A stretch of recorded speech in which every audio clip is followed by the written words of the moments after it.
बड़ी खबर से करने जा रहे हैं। प्रधानमंत्री नरेंद्र मोदी के आवास पर जो एनडीए की बैठक चल रही थी, उसी बैठक से खबरें छनकर बाहर आ रही हैं। बड़ी खबर इस वक्त ये मिल रही है कि नीतीश कुमार और चंद्रबाबू नायडू ने समर्थन का पत्र सौंप दिया है। एनडीए की बैठक में ये समर्थन पत्र जो नीतीश कुमार और चंद्रबाबू नायडू की तरफ से सौंप दिया गया है, अन्य जो घटक दल हैं उनकी तरफ से भी समर्थन वाली चिट्ठी सौंप दी गई है। सरकार बनाने का दावा आज ही एनडीए की तरफ से राष्ट्रपति भवन जाकर पेश किया जाएगा, तो आज शाम तक तस्वीर काफी हद तक साफ हो जाएगी। इंडिया गठबंधन की तरफ से जिस तरीके के सवाल उठाने की कोशिश की जा रही है, उन तमाम सवालों पर विराम लग जाएगा। एनडीए की तरफ से सरकार बनाने का दावा आज ही शाम तक पेश किया जा सकता है। सीधे आपको लेकर चलते हैं, हमारे साथ हमारे सहयोगी अंकित गुप्ता इस वक्त मौजूद हैं। अंकित, समर्थन वाली चिट्ठी घटक दलों की तरफ से सौंप दी गई है। जी बिल्कुल, देखिए सूत्र इसी बात की ओर इशारा कर रहे हैं कि जब नीतीश कुमार यहां पर पहुंचे हैं और चंद्रबाबू नायडू पहुंचे हैं तो वो अपने साथ में समर्थन वाली वो चिट्ठी लेकर के आए थे, जिसका जो कुछ देर पहले जो है जब हमने नेताओं से बात कर रहे थे उन्होंने जिक्र किया था। तो जैसे बैठक शुरू हुई है, चंद्रबाबू नायडू और नीतीश कुमार समेत जो बाकी भी नेता थे, जो घटक दल के थे, वो यहाँ पर पहुंचे और उन्होंने समर्थन वाली चिट्ठी सौंपी है। और सूत्र इस बात की ओर भी इशारा कर रहे हैं कि अगले जो है 1 घंटे में मुमकिन है प्रधानमंत्री नरेंद्र मोदी के साथ में ये वो तमाम नेता जो इस वक्त बैठक में यहाँ पर एलकेएम पे मौजूद है, वो राष्ट्रपति भवन का रुख करें और वहां पर नई सरकार बनाने का दावा पेश करें। तो इस वक्त के लिए ये एक बड़ी जानकारी निकल के सामने आ रही है कि अगले 1 घंटे में मुमकिन है ये वो तमाम नेता जो इस वक्त बैठक में मौजूद हैं एनडीए की, वो राष्ट्रपति भवन जाएं और नई सरकार बनाने का दावा पेश करें।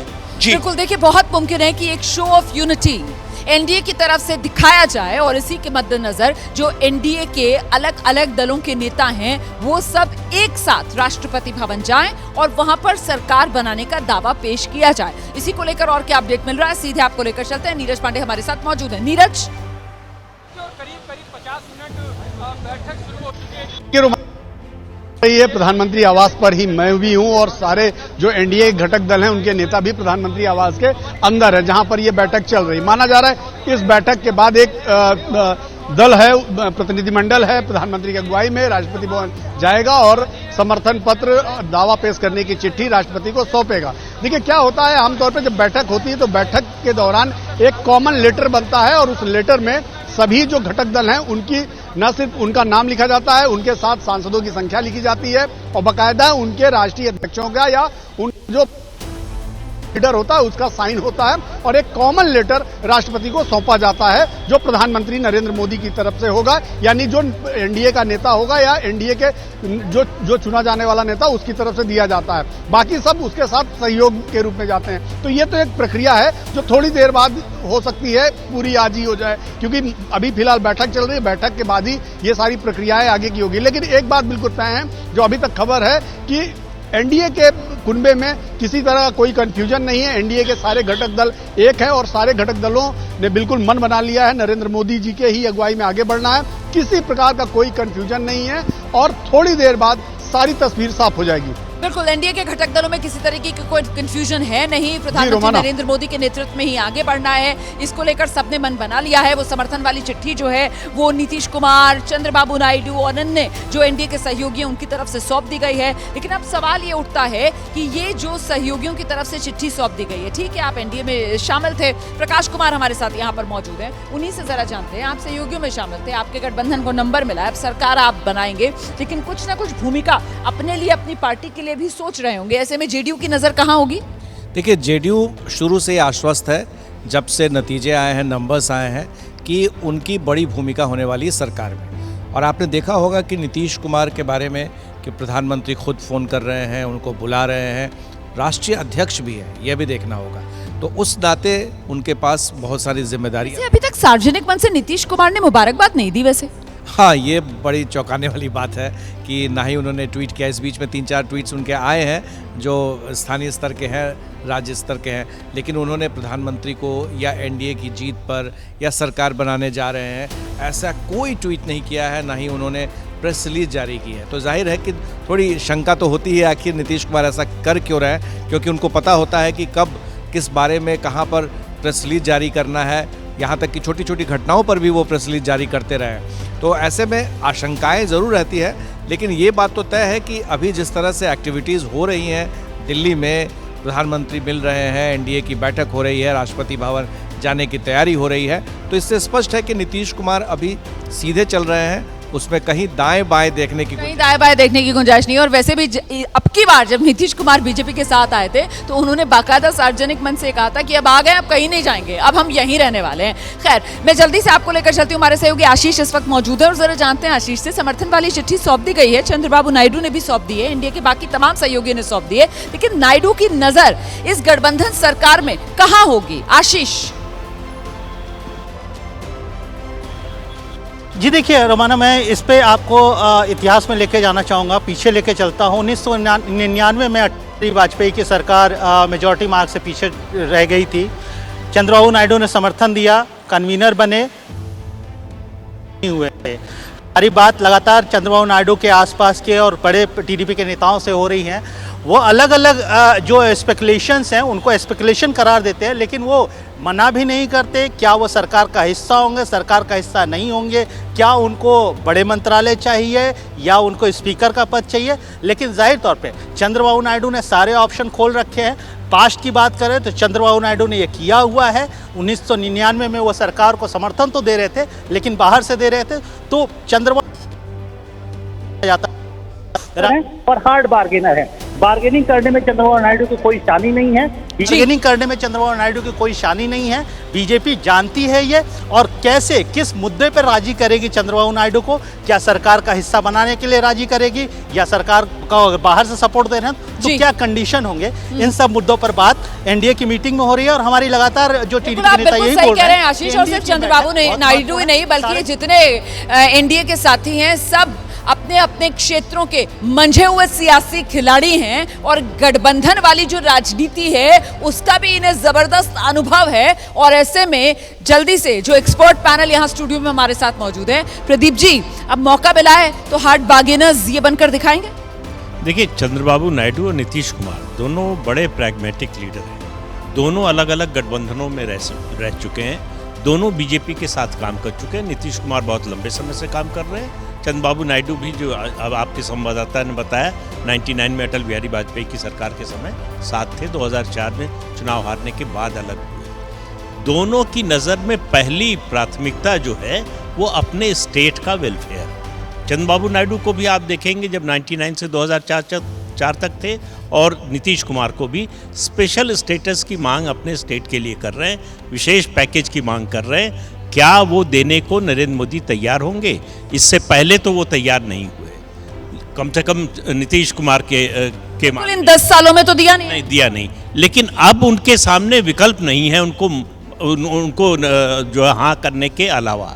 तो मुझे लगता है उसका कोई रास्ता निकाला जाएगा, क्योंकि जो फाइनेंस कमीशन की रिकमेंडेशन है उसके हिसाब से पहाड़ी राज्यों के अलावा किसी और राज्य को स्पेशल स्टेटस नहीं दिया जा सकता है। तो कोई अलग से पैकेज या किसी और नाम पर कोई न कोई तरीका निकालकर उनकी जो मांग है उसको पूरा किया जाएगा। और वो यूनिवर्सिटी वाली भी बड़ी लंबी मांग है उनकी। हाँ, निश्चित रूप से वो मुझे नहीं लगता कि ऐसी इतनी बड़ी मांग है जिसको देने में कोई दिक्कत हो। इतने समय से तो नीतीश कुमार की वो मांग पूरी हो नहीं रही थी ना, तो इस बार तो वो मांग पूरी होगी। इस बीच तस्वीरें आपको दिखा देते हैं। अखिलेश यादव को आप देख रहे हैं, अखिलेश यादव भी दिल्ली पहुंच चुके हैं। इंडिया गठबंधन की बैठक शाम 6 बजे ये बैठक शुरू होनी है, और उसी में शिरकत करने के लिए अखिलेश यादव भी दिल्ली पहुंच चुके हैं। तेजस्वी यादव आज सुबह ही दिल्ली आए थे, और वो तस्वीर आपको अब तक याद हो गई होगी जिसमें तेजस्वी यादव जो है उसी विमान में पटना से सफर करके दिल्ली पहुंचे हैं जिसमें नीतीश कुमार मौजूद थे। तो अब अखिलेश यादव भी पहुंच चुके हैं, और इसी तरीके से उद्धव ठाकरे, शरद पवार, सुप्रिया सुले, सबकी तस्वीरें हमने आपको दिखाई हैं। सबके दिल्ली पहुंचने का सिलसिला जारी है। अभिषेक बनर्जी भी अब से कुछ देर पहले दिल्ली पहुंच चुके हैं। ममता बनर्जी खुद नहीं आ रही हैं, अपने भतीजे को भेजा है इंडिया गठबंधन की इस बैठक में शिरकत करने के लिए। तो शाम 6 बजे मतलब करीब पौन घंटे का इंतजार बाकी, जिसके बाद कांग्रेस अध्यक्ष मल्लिकार्जुन खड़गे और उनके आवास पर इंडिया गठबंधन की बैठक शुरू होगी। जैनेंद्र का रुख करते हैं और जरा जानते हैं जैनेंद्र, आज की इंडिया गठबंधन की इस बैठक के बाद क्या ये मुमकिन है कि इंडिया गठबंधन बाकायदा कैमरे पर आकर ये स्वीकार कर ले कि ये मैंडेट जो है उनको विपक्ष में बैठने के लिए ही जनता ने दिया है?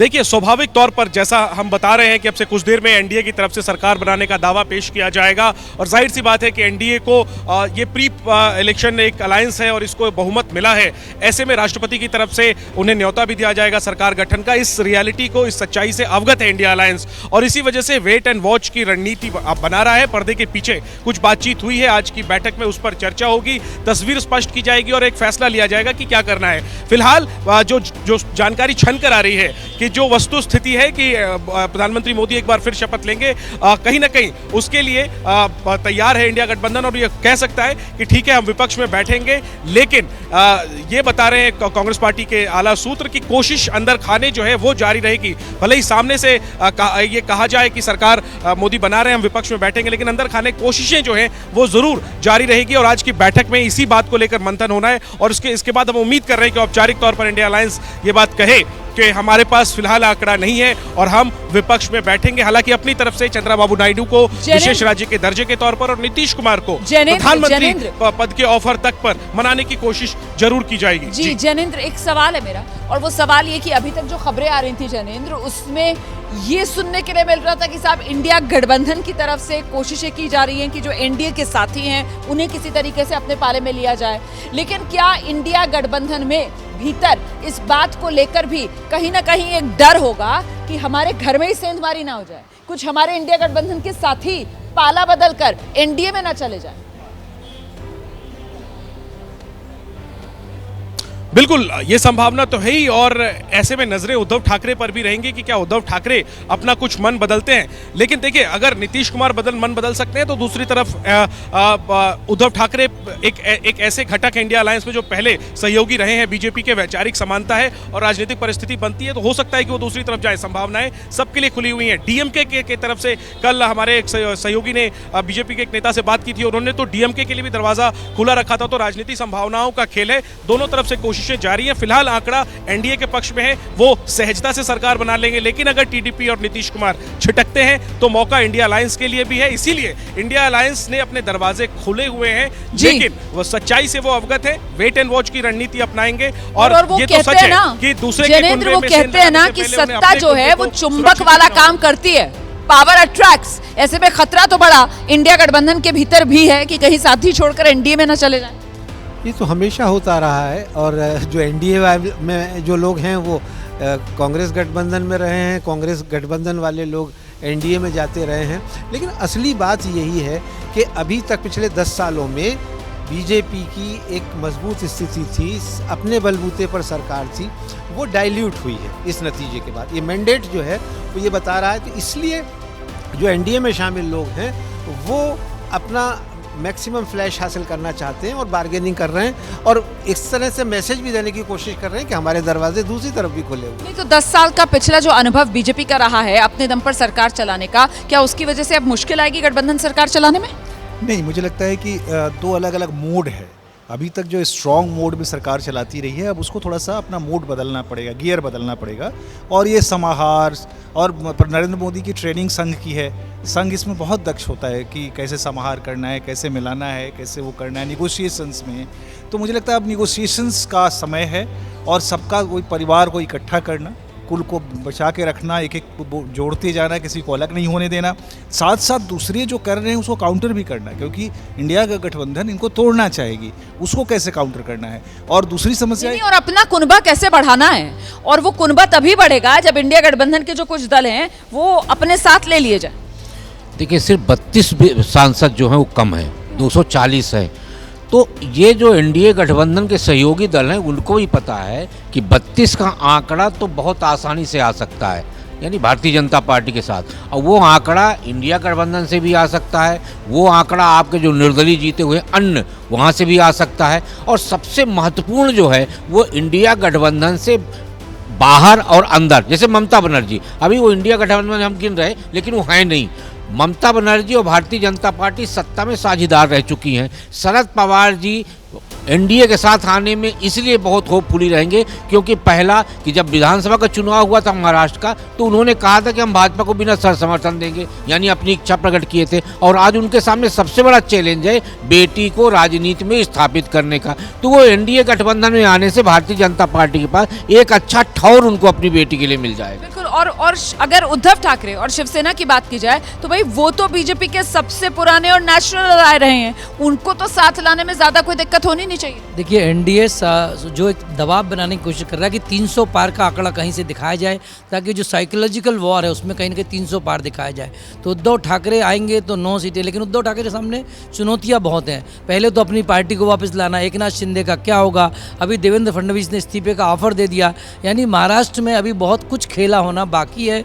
कुछ दिन का इंतजार कीजिए महाराष्ट्र में, चूंकि विधानसभा चुनाव सिर्फ 2 या 3 महीने बाकी हैं, तो मुझे लगता है कि महाराष्ट्र में खेला अगले 1 महीने के अंदर शुरू हो जाएगा।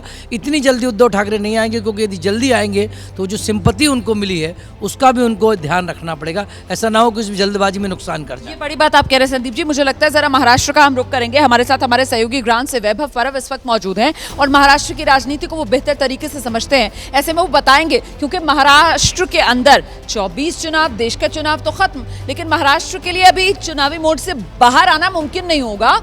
अभी कुछ ही महीनों बाद महाराष्ट्र में विधानसभा चुनाव होने हैं और उसके मद्देनजर ये जो 24 चुनाव के बाद देश की सरकार बनेगी, इसके समीकरणों में महाराष्ट्र को किस रूप में आप देख रहे हैं वैभव? जी बिल्कुल, यहाँ पे मैं जिक्र करना चाहूँगा 2019 के विधानसभा और लोकसभा चुनाव का। लोकसभा चुनाव के बाद तुरंत विधानसभा चुनाव हुए थे। उस समय पे भाजपा और उद्धव ठाकरे की एक साथ युति करके लड़ाई लड़े थे। उसमें उसके बाद सीएम पद ना देने पर उद्धव ठाकरे नाराज हो गए थे और ठाकरे पवार और कांग्रेस के साथ जाकर महाविकास आघाड़ी की सरकार बनाई थी। देखिए ये गुस्सा भाजपा का था उद्धव ठाकरे के ऊपर, और उद्धव ठाकरे को एक सीख सिखाने के लिए एकनाथ शिंदे जो उद्धव ठाकरे के पार्टी के थे उनको ही अपने पार्टी में ले लिया, उनका एक अलग से शिवसेना गठ तैयार किया, अजित पवार को शरद पवार से दूर कर दिया और फिर एक बार महायुति की सरकार बनाई सिर्फ 2.5 साल में। यानी देखा जाए तो 2019 के बाद महाराष्ट्र ने 3 सरकारें देखी है। एक पहली देवेंद्र फडणवीस और अजित पवार ने शपथ विधि की थी, दूसरी बार उद्धव ठाकरे खुद मुख्यमंत्री बन गए पवार जी के साथ, अब तीसरी बार बन गए एकनाथ शिंदे, देवेंद्र फडणवीस। अब देखना यह होगा कि लोकसभा चुनाव के बाद अब देवेंद्र फडणवीस ने अपनी हार तो स्वीकार कर ली है और ये भी कहा है कि मुझे डेप्यूटी सीएम से तुरंत यहाँ से मुक्त किया जाए ताकि मैं विधानसभा के लिए आगे बढ़ सकूं। लेकिन ये इतना आसान नहीं होगा। देखिए अब एनडीए सरकार है वो महाराष्ट्र में मजबूत बन गई है। 2019 की बात बताऊंगा, 2019 में कांग्रेस की सिर्फ एक जगह पर जीत के आई थी, बालू धानोरकर जो चंद्रपुर से थे। अब उनकी पत्नी जीत के आई है और उसके साथ उसने 12 सीटें भी जिताई है।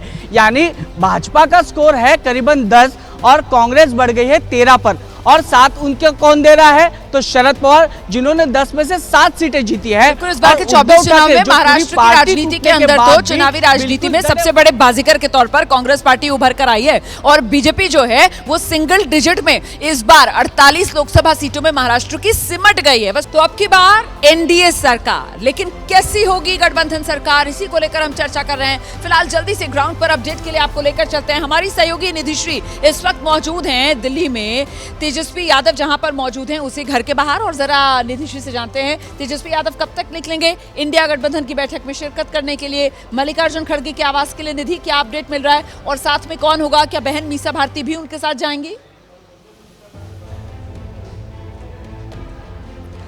नहीं देखिए रुमाना, तेजस्वी यादव अपने न्यू फ्रेंड्स कॉलोनी स्थित घर से किसी भी वक्त निकल सकते हैं, तस्वीरें सामने आ सकती हैं। और मीसा भारती इस वक्त पटना में मौजूद है, पहली बार मीसा सांसद बनी हैं और हालांकि वो पटना में है, और तेजस्वी यादव इस बार अपने राज्यसभा सांसद जो बने हैं संजय यादव उनके साथ पहुंचे हैं।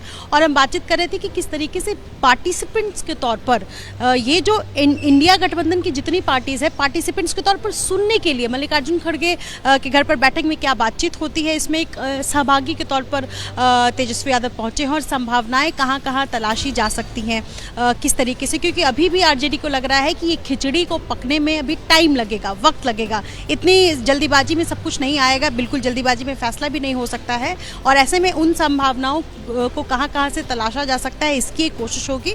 और जाहिर सी बात है बहुमत जो है वो इस वक्त एनडीए के पास है, लेकिन बीजेपी के पास बहुमत नहीं है, अकेले नहीं है। और ऐसे में ये भलीभांति पता है एनडीए की जितनी सहयोगी दल है उनको, और ऐसे में तेजस्वी यादव भी यहाँ पर इसी लिहाज से पहुंचे। तो फिलहाल उस बैठक में एक पार्टिसिपेंट के तौर पर तेजस्वी यादव पहुंचे हैं और किसी भी वक्त अपने घर से फिलहाल तेजस्वी निकल सकते हैं। क्या कुछ बातचीत होगी मल्लिकार्जुन खड़गे घर पर, इस पर नजरें रहेंगी। जी, नजर बनाकर रखिएगा, आगे आपसे अपडेट लेंगे। इस बीच आपको बड़ी खबर बताते हैं, कांग्रेस के खेमे में आ रही है, राहुल गांधी से जुड़ी हुई है। राहुल गांधी जो लोकसभा चुनाव एक नहीं दो सीटों से लड़े थे, केरला की वायनाड और उत्तर प्रदेश की रायबरेली, दोनों सीटों से जीते। खबर ये आ रही है कि राहुल गांधी केरल की वायनाड सीट छोड़ेंगे।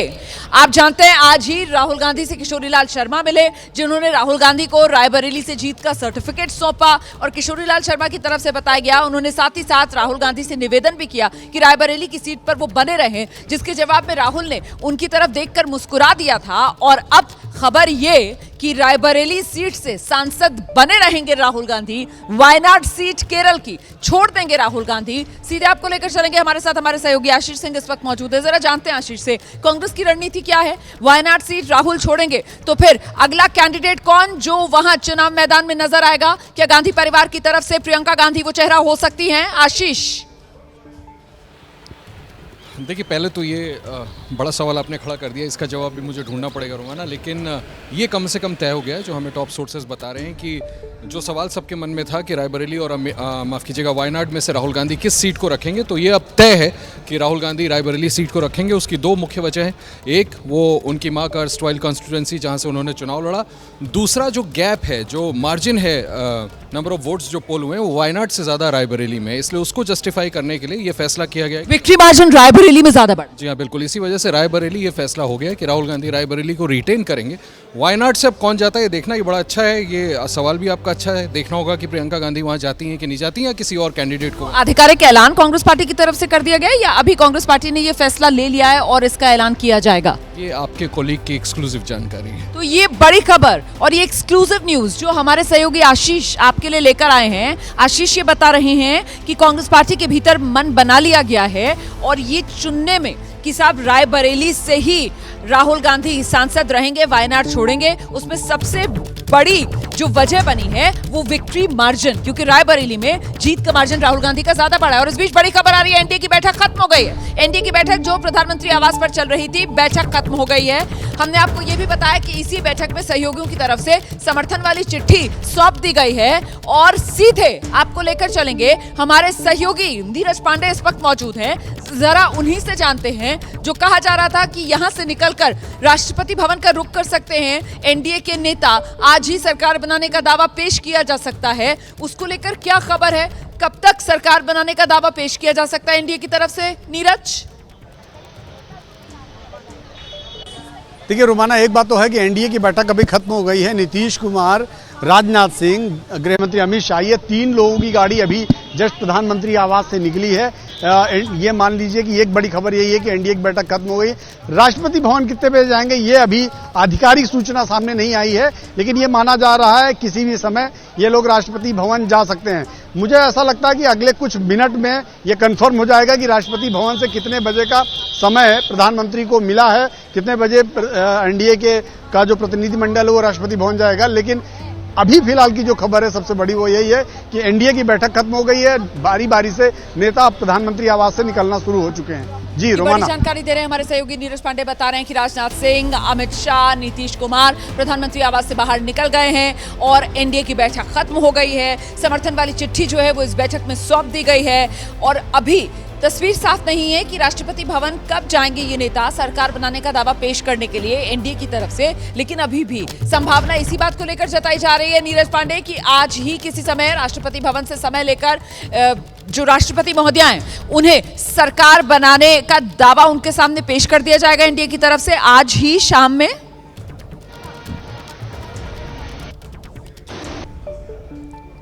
जानकारी है आज ही शाम को प्रधानमंत्री प्रतिनिधिमंडल के साथ राष्ट्रपति भवन जाएंगे, राष्ट्रपति से मुलाकात करेंगे और समर्थन चिट्ठी और दावा पेश करेंगे, चिट्ठी सौंपेंगे राष्ट्रपति को और फिर से सरकार गठन का दावा पेश करेंगे। ये माना जा रहा है कि ये करीब 7:30 बजे के आसपास ये हो सकता है, लेकिन जब तक आधिकारिक सूचना ना आ जाए इसे कहना बिल्कुल सीधे तौर पर ठीक नहीं होगा। थोड़ी थोड़ी जो सूचना आ रही है 7 बजे के आसपास एनडीए का जो प्रतिनिधिमंडल है वो राष्ट्रपति भवन जा सकता है। आप रहिए मेरे साथ, मैं लौटूंगी आपके पास। अंकित गुप्ता भी यहीं प्रधानमंत्री आवास के नजदीक ही मौजूद हैं। अंकित का रुख कर लेते हैं। वो गाड़ियों का सिलसिला प्रधानमंत्री आवास से बाहर आने का वो नजर आ रहा है। एनडीए की बैठक खत्म हो गई है और एनडीए के सहयोगी दल जिनके नेता पहुंचे हुए थे पीएम आवास में इस बैठक में शिरकत करने के लिए, अब उनके लौटने का सिलसिला शुरू हो चुका है। अंकित गुप्ता भी इस वक्त हमारे साथ मौजूद हैं। अंकित, जो जानकारी मिल रही है, नीरज पांडे जिसका जिक्र कर रहे थे कि बहुत मुमकिन है देर शाम 7:30 बजे तक राष्ट्रपति भवन जाएं एनडीए के नेता सरकार बनाने का दावा पेश करने के लिए, आपके पास क्या खबर है अंकित? रोमाना, पहले मैं एक अपडेट कर देता हूं। मैं इस वक्त राष्ट्रपति भवन के रास्ते में हूं क्योंकि जानकारी यही मिल रही थी कि बैठक जो है खत्म होने के बाद में मुमकिन है कि कभी भी वो प्रतिनिधिमंडल जिसका नीरज भी जिक्र कर रहे थे, कुछ देर पहले हमने अपने दर्शकों को खबर दी थी, वो राष्ट्रपति भवन पहुंच सकता है प्रधानमंत्री नरेंद्र मोदी की अगुवाई में नई सरकार बनाने का दावा पेश करने के लिए। तो फिलहाल इस वक्त मैं राष्ट्रपति भवन के रास्ते में हूं, लेकिन यहाँ पर एक और जानकारी भी साझा करना चाहूंगा कि शाम को जो है 7 बजे के बाद में करीबन 7:30-8 बजे राष्ट्रपति भवन में काउंसिल ऑफ मिनिस्टर का एक डिनर भी रखा गया है। यानी कि जो पिछली सरकार के तमाम मंत्री थे उनको जो है एक तरह से विदाई समारोह है राष्ट्रपति भवन में। तो ऐसे में अब मुमकिन यही है कि शाम 7:30 बजे से पहले ही प्रधानमंत्री नरेंद्र मोदी की अगुवाई में नई सरकार बनाने का दावा पेश किया जाए। तो इस वक्त के लिए दो जानकारियां, पहली कि बैठक खत्म हो गई है और मुमकिन यही है कि शाम 7:30 बजे से पहले ही, क्योंकि उसके बाद डिनर का कार्यक्रम है, लिहाजा उससे पहले ही नई सरकार बनाने का दावा पेश किया जाए। या फिर ये दावा कल भी पेश किया जा सकता है, क्योंकि इस तरीके की खबरें भी सामने निकल कर आई थी और इसके बारे में हमारे सहयोगी अभिषेक उपाध्याय ने जानकारी भी दी थी कि अगर आज नहीं तो फिर कल सुबह जाकर सरकार बनाने का दावा पेश किया जा सकता है। आज वैसे भी बैठक हो गई है और अब सब नेता निकल गए हैं और फिर रात में राष्ट्रपति भवन में काउंसिल ऑफ मिनिस्टर्स के लिए वो विदाई डिनर भी रखा गया है। तो आपको क्या लग रहा है, आज या कल पर जाएगी बात? नहीं, अगर चिट्ठी लेकर समर्थन की जा रहे हैं, एक चीज़ याद रखनी चाहिए कि ये प्री पोल अलायंस है, ऐसा नहीं है कि चुनाव के बाद का गठबंधन है। तो इसलिए राष्ट्रपति जो है एश्योर्ड है, ये लोग साथ हैं। चिट्ठी आ गई 98, याद कीजिए जयललिता ने चिट्ठी देने में देर कर दी थी, राष्ट्रपति ने प्रधानमंत्री को इनवाइट करने में देर कर दी थी कि चिट्ठी लेकर आइए तभी इनवाइट करेंगे। ये चिट्ठियां सब जो समर्थक दल हैं उनकी मिल गई है। अब प्रधानमंत्री जब सौंपेंगे तो राष्ट्रपति उनको प्राइम मिनिस्टर डेजिग्नेट की चिट्ठी देंगी और उसके बाद कहेंगी कि इतने समय में आप बहुमत अपना लोकसभा में साबित कीजिए। तो ये मुझे लगता है कि अगर आज चिट्ठी सौंप रहे हैं तो आज ही एक औपचारिकता पूरी हो सकती है। लेकिन प्रधानमंत्री अकेले जाएंगे चिट्ठी सौंपने के लिए? अभी तक ये खबरें आ रही थी कि एनडीए के जो साथी हैं सब साथ में जाएंगे। तो आज तो अभी तो पहले ये कयास लगाए जा रहे थे कि जैसे ही एनडीए की बैठक होगी फौरन सबके सब निकलेंगे पीएम आवास से और राष्ट्रपति भवन जाएंगे, लेकिन अभी ऐसा होता हुआ नजर नहीं आ रहा है और अब 6 बजने वाले हैं और शाम 7:30 बजे वो काउंसिल ऑफ मिनिस्टर्स वाला डिनर है जो राष्ट्रपति भवन में रखा गया है। इसीलिए ये आज हो पाएगा या अब आपको लग रहा है कि कल मुमकिन है? अब ये शेड्यूल तो मालूम नहीं है, लेकिन ये आज संभव है। अब वो योजना क्या है वो मालूम नहीं। आपको क्या लग रहा है शुक्ला जी? नहीं, देखिए क्या है कि सारे एनडीए घटक दल अभी हैं। अब मेरा अपना आकलन है कि एनडीए के सभी नेता इसलिए जाएंगे क्योंकि इंडिया गठबंधन को ये संदेश देने का प्रयास किया जाएगा कि एनडीए एक है। तो इसलिए मेरा अपना मानना है कि एनडीए के सभी दल के प्रमुख नेता प्रधानमंत्री जी के साथ राष्ट्रपति से मिलने जा सकते हैं। जी, हमारे एक फेलो पैनलिस्ट ने कहा कि साहब गठबंधन को स्पष्ट बहुमत है तो ज़रूरत नहीं है राष्ट्रपति बुलाएंगी ही सरकार बनाने के लिए। लेकिन अगर ऐसा था तो फिर ये समर्थन की चिट्ठियां क्यों दी जा रही हैं? नहीं, मैं आपके लिए नहीं कह रहा हूँ, आपसे पहले यहाँ एक चंद्रचूड़ साहब ने ये कहा कि उनको गठबंधन को स्पष्ट बहुमत है और इसलिए कोई अब उस पर विवाद नहीं है। तो अगर गठबंधन के पास बहुमत है और प्री पोल अलायंस है, तो उसमें फिर चिट्ठी की देने की क्या ज़रूरत है। लेकिन अगर चिट्ठी देने की ज़रूरत है तो इसका मतलब है कि राष्ट्रपति संतुष्ट होना चाहेंगी और फिर वो बहुमत सिद्ध करने के लिए भी कह सकती हैं कि इतने दिन के अंदर नई सरकार को अपना बहुमत साबित करना चाहिए, क्योंकि एक दल के पास स्पष्ट बहुमत नहीं है। मेरे ख्याल से प्रोफेसर चंद्रचूड़ अभी है नहीं, और उन्होंने जो कहा वो मैं समझ नहीं पा रही हूँ आप किस कॉन्टेक्स्ट में कह रहे हैं, लेकिन वो बेसिकली एम्फसाइज इस बात को करना चाह रहे थे, जिस बात का जिक्र प्रदीप सर ने भी कहा कि ये जो गठबंधन है ये चुनाव के बाद नहीं हुआ है, ये प्री पोल अलायंस है, इसी वजह से इस पर किसी तरीके का प्रश्न चिन्ह लगना नहीं चाहिए। आप 2014-2019 याद कीजिए तो प्रधानमंत्री मतलब बीजेपी को उस समय स्पष्ट बहुमत अकेले प्राप्त था, फिर भी गठबंधन दल के साथियों की चिट्ठी लेकर गए थे वो। तो ये एक औपचारिकता है जिसको प्रधानमंत्री पूरी करेंगे। इस समय ज़्यादा है क्योंकि बीजेपी का अपना अकेले बहुमत नहीं है। बिल्कुल, क्या कहना चाह रहे हैं प्रोफेसर साहब? था कि इवन देन कि ये प्री पोल अलायंस है, सब कुछ साफ है, लेकिन ऑपोजिशन बहुत एग्रेसिव है, इसलिए कोई भी गलती नहीं करना चाहेंगे या कोई भी शंका का मौका नहीं देना चाहेगी एनडीए। इसलिए एक एक चीज़, लेटर देना है तो लेटर देंगे, कुछ और लिख के देना है ताकि कोई कल पूछे कि आपने कैसे कर दिया, तो भी लेटर हमने दिया, पूरा प्रोसेस फॉलो किया। यानी सही प्रोसेस को भी अब आपको साबित करना है कि हम सही कर रहे हैं। हम सही कर रहे हैं, वो दिखना भी चाहिए करते हुए कि सब कुछ सही तरीके से किया जा रहा है, और इसीलिए शायद वो खासतौर से इंडिया गठबंधन को मैसेजिंग के लिए, वो शो ऑफ यूनिटी के लिए एक साथ ये पूरा एनडीए वाला प्रतिनिधिमंडल वो हम जाते हुए देखेंगे राष्ट्रपति भवन में। बिल्कुल निश्चित तौर पे वो दिखाना ही पड़ेगा, क्योंकि अब ये सरकार एनडीए की सरकार है और आपको पहले दिन से संदेश देना पड़ेगा कि सब सहयोगियों को साथ लेके चल रहे हैं, क्योंकि यदि संदेश देने में कोई चूक हुई तो पूरे गठबंधन पर इसका मनोवैज्ञानिक असर होगा। इसलिए सबको साथ लेकर चलने की बार बार बात आपको साबित भी करनी पड़ेगी, सिर्फ बोलनी नहीं पड़ेगी। बिल्कुल, तो वो तालमेल बनाना और तालमेल है ये दिखाना दोनों जरूरी हो जाता है। बिल्कुल, अगर ये नहीं दिखेगा तो इससे हमेशा एक कन्फ्यूजन क्रिएट होता रहेगा, और जब ये कन्फ्यूजन होगा तो इसका बुरा असर पड़ेगा गठबंधन के लिए, आगे की रणनीति के लिए और सरकार चलाने में। तो ये जो अभी जो जिस तरह से कन्फ्यूजन है उसको दूर करने के लिए जब साथ दिखेंगे, साथ फोटो ऑप्स होगा, वीडियोज़ आएंगे और हाथ मिलाते हुए, चेहरे खिलखिलाते हुए, मिठाइयाँ बांटते हुए, तब जाकर के लगेगा कि ये पूरी तरह से गठबंधन सीमेंटेड है। नहीं तो एकता जो है वो नजर आएगी इस गठबंधन में, क्योंकि अभी तो कहीं ना कहीं इस गठबंधन पर ही दूसरा जो गठबंधन है उसकी तरफ से डोरे डाले जा रहे हैं। मुझे लगता है प्रदीप जी का एक बार फिर से रुक करते हैं। प्रदीप जी एक बार फिर से जरा विस्तार से इस पूरे प्रोसेस, पूरी प्रक्रिया के बारे में हमें बताएंगे। देखिए, औपचारिकता है ये, एक पार्टी को अकेले बहुमत मिले तब भी जो प्रधान प्री पोल अलायंस अगर है तो नहीं, प्री पोल अलायंस नहीं है तब भी, अगर एक पार्टी को कोई अलायंस नहीं है, न प्री पोल न पोस्ट पोल, तब भी प्रधानमंत्री को चिट्ठी लेकर सरकार बनाने का दावा पेश करने के लिए राष्ट्रपति के पास जाना होता है और बताना होता है कि हमको इतने लोगों का समर्थन प्राप्त है, चुनाव का ये नतीजा आया है। उसके बाद राष्ट्रपति जो है वो प्राइम मिनिस्टर डेजिग्नेट का लेटर देती हैं और फिर या देते हैं और ये कहते हैं कि इतने दिन में आप सदन में अपना बहुमत जो है साबित कीजिए। जब गठबंधन होता है तब जो गठबंधन के साथी दल हैं उनका समर्थन का पत्र लेकर जाना एक औपचारिकता है जो पूरी करनी पड़ती है। पहले भी किया है, क्योंकि एनडीए की सरकार बनी थी, भले ही बीजेपी का स्पष्ट बहुमत हो 14 और 19 में, फिर भी गठबंधन के साथियों की चिट्ठी लेकर प्रधानमंत्री गए थे। तो इस बार भी वही प्रक्रिया फॉलो की जाएगी। उसके बाद ही जो है संसदीय दल की पहले भाजपा की बैठक होगी, उसके बाद एनडीए संसदीय दल की बैठक होगी, दोनों में नेता चुने जाएंगे नरेंद्र मोदी, और उसके बाद फिर जो है संसद के सत्र के बारे में फैसला होगा कि कब बुलाया जाएगा, स्पीकर का चुनाव कब होगा, ये सारा कार्यक्रम की घोषणा होगी। बिल्कुल, और इस बीच बड़ी खबर आपको बता दें कि एनडीए के नेता आज ही राष्ट्रपति से मिल सकते हैं। समय बताया जा रहा है शाम 7:30 बजे का, जब एनडीए के नेता राष्ट्रपति से मिलकर सरकार बनाने का दावा पेश कर सकते हैं। मतलब वो जो औपचारिकताएं हैं उसका सिलसिला आज से ही शुरू हो सकता है। वो समर्थन वाली चिट्ठी लेकर एनडीए के नेता आज ही राष्ट्रपति भवन जा सकते हैं और सरकार बनाने का दावा पेश किया जा सकता है। हमारे साथ हमारे सहयोगी मौजूद हैं, नीरज पांडे भी मौजूद हैं, अंकित गुप्ता भी मौजूद हैं। नीरज का रुख करते हैं। नीरज, शाम 7:30 बजे का समय बताया जा रहा है जब एनडीए के नेता जा सकते हैं राष्ट्रपति भवन। हमारा फ्रेम फ्रीज हो रहा है तो इधर-उधर हो जाओ। जी बिल्कुल रुमाना, बड़ी खबर ये आ रही है, हमारी जानकारी है कि करीब 7:30 बजे एनडीए के नेता प्रधानमंत्री नरेंद्र मोदी की अगुवाई में राष्ट्रपति से मुलाकात कर सकते हैं और राष्ट्रपति से मुलाकात करके अपना दावा पेश कर सकते हैं सरकार बनाने का।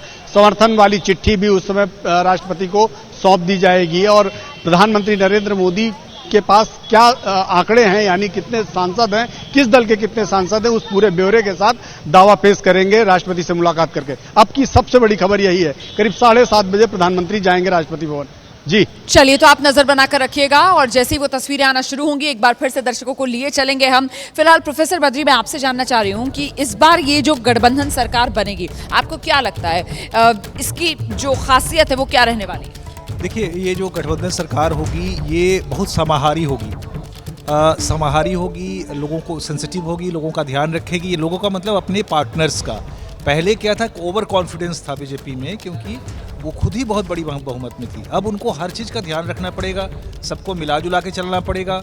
तो सबको मिला जुला के एक संवाद, गहन संवाद का ये जो गठबंधन होगा इस सरकार में दिखाई पड़ेगी।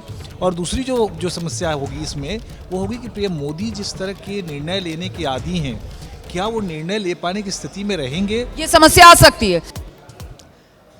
और इस बीच ये तस्वीरें आप देख रहे हैं कांग्रेस अध्यक्ष मल्लिकार्जुन खड़गे के आवास की तस्वीरें हैं, जहां पर कुछ ही देर में इंडिया गठबंधन की बैठक शुरू होने वाली है। कांग्रेस अध्यक्ष मल्लिकार्जुन खड़गे को आप देख रहे हैं, साथ में कांग्रेस के नेता नजर आ रहे हैं, प्रणब झा नजर आ रहे हैं, गुरजीत सिंह सप्पल नजर आ रहे हैं और कांग्रेस के अन्य नेता भी यहां पर नजर आ रहे हैं। मल्लिकार्जुन खड़गे यहीं पर मौजूद हैं, मल्लिकार्जुन खड़गे का ही घर है और ऐसे में इंतजार जो है वो अब अन्य साथी दलों के यहां पहुंचने का है, जिसमें शिरकत करने के लिए तेजस्वी यादव पहले ही दिल्ली पहुंचे हुए हैं, अखिलेश यादव दिल्ली पहुंचे हुए हैं। क्या कह रहे हैं तेजस्वी यादव, सुनिए। तो हम लोगों ने जाति आधारित गणना करा के उसके बाद 75% आरक्षण की सीमा को बढ़ाया था। फिर हम भी लोगों का कैबिनेट प्रपोजल एक गवर्नमेंट ऑफ इंडिया में भेजा गया था कि इस 75% के आरक्षण को शेड्यूल 9 में डाला जाए। तो हम तो चाहेंगे कि उसको जो सरकार आए वो शेड्यूल 9 में उस आरक्षण को डाले और हम चाहेंगे कि देश भर में जाति आधारित गणना जो है वो कराई जाए। आप दो चीज़ को लेकर नीतीश कुमार के साथ हैं, एक जातीय जनगणना और साथ में बिहार को स्पेशल पैकेज दिया। क्या आपको लगता है कि नीतीश कुमार जब सरकार में शामिल होंगे तो इस बात को रखेंगे? देखिए, हम लोगों की पुरानी मांग रही है जिसका समर्थन नीतीश कुमार जी ने भी किया है और एक अच्छा मौका है मेकर के रूप में अगर है तो कम से कम इतना तो होना चाहिए। तेजस्वी यादव को आप सुन रहे थे, जो यही कह रहे हैं कि बिहार के लिए तो हम बिहार के नेताओं की मांग यही रही है कि एक तो विशेष राज्य का दर्जा बिहार को दिया जाए और दूसरे आरक्षण की सीमा को बढ़ाया जाए। और अगर नीतीश कुमार एनडीए का हिस्सा बनने जा रहे हैं तो उनको ये देखना चाहिए कि बिहार के हित में वो क्या कर सकते हैं। तेजस्वी यादव को आपने सुना, तेजस्वी यादव भी निकले हैं यहाँ मल्लिकार्जुन खड़गे कांग्रेस अध्यक्ष के आवास पर पहुंचने के लिए, जहां पर इंडिया गठबंधन की बैठक अब से कुछ ही देर में शुरू होने जा रही है। 27 दलों के 30 नेता बताए जा रहे हैं जो यहां इस बैठक में शिरकत करेंगे। इस बड़ी खबर पर हमारी नजर लगातार बनी हुई है। वहां दूसरी तरफ एनडीए की जो बैठक है वो खत्म हो गई है। प्रधानमंत्री आवास पर वो बैठक चली जिसमें तमाम सहयोगी दलों के नेताओं ने समर्थन वाली चिट्ठी सौंप दी है और अब इंडिया गठबंधन की ये बैठक शुरू होनी है, जिस पर नजर ये कि आखिरकार इस बैठक में क्या तय किया जाता है। और ये तस्वीरें आप देख रहे हैं जो एनडीए गठबंधन की बैठक चल रही थी उसकी तस्वीरें आपके सामने हैं, जिसमें प्रधानमंत्री नरेंद्र मोदी को आप देख रहे हैं, बीजेपी अध्यक्ष जेपी नड्डा, चिराग पासवान देखिए नजर आ रहे हैं, चंद्रबाबू नायडू नजर आ रहे हैं, ठीक प्रधानमंत्री नरेंद्र मोदी की बराबर वाली कुर्सी पर बैठे हुए जयंत चौधरी को देख रहे हैं आप, अमित शाह, राजनाथ सिंह, चंद्रबाबू नायडू, नीतीश कुमार सब नजर आ रहे हैं, ललन सिंह आप देख रहे हैं, एनडीए सहयोगी दलों के नेता एकनाथ शिंदे नजर आ रहे हैं। प्रधानमंत्री आवास पर एनडीए की ये बैठक और अपने आप में ये तस्वीरें बहुत कुछ बयां करती हैं, एनडीए की ताकत दिखाती हैं, प्रधानमंत्री नरेंद्र मोदी के नेतृत्व पर एनडीए के भरोसे को स्थापित करती हैं। देखिए किस तरीके से एकनाथ शिंदे को देख रहे हैं आप, महाराष्ट्र के मुख्यमंत्री, वो इस बैठक में शिरकत करने के लिए पहुंचे हुए हैं। एचडी कुमारस्वामी नजर आ रहे हैं, जीतन राम मांझी नजर आ रहे हैं, पवन कल्याण नजर आ रहे हैं, अनुप्रिया पटेल को आपने देखा, प्रफुल्ल पटेल नजर आ रहे हैं। तो सभी सहयोगी दल एनडीए के